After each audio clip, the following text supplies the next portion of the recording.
You know, everybody needs to figure out what they want to do, and if you're like me, 7 days a week, you're just doing something that you love. Orin Friesen is a musician, historian, and author that started his career as a radio disc jockey in Wichita. Glad to have you along today. We've got a lot of music coming up this week. Always playing music on the side, and then when the radio career kind of shifted, that's when the Prairie Rose Chuck Wagon came along, and so that's when I became a full-time cowboy singer. The startup was slow for Friesen's first bluegrass bands, but one took off from a local chuck wagon theater.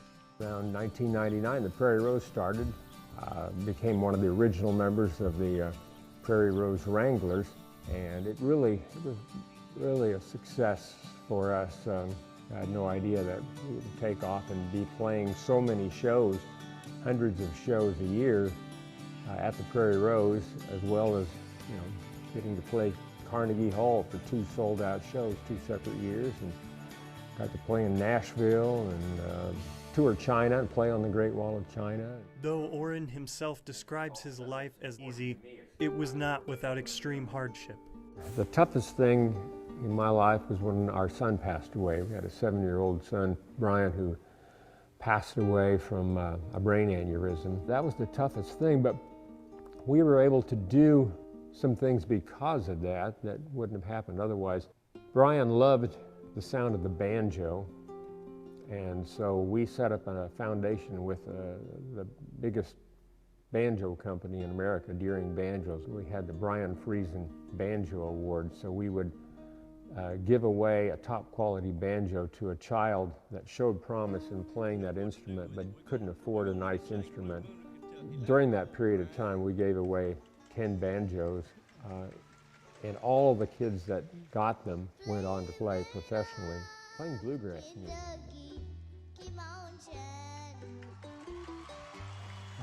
That's kind of that all kind of a bad situation. You know, tried to preserve, you know, some of what he loved and pass that on to other kids. Brian's love for music and his legacy lives on not only through the awards, but through Orin's entire family too.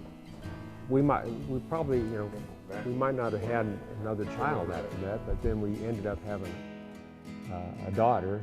You know, I've got 2 sons and a daughter that we're proud of. Orin continues to live life with grace and gratitude. I never get up and say, "Oh, I regret this day. I don't know what, it's terrible." Things come at you in life, but you got to kind of roll with it, and hopefully things will work out.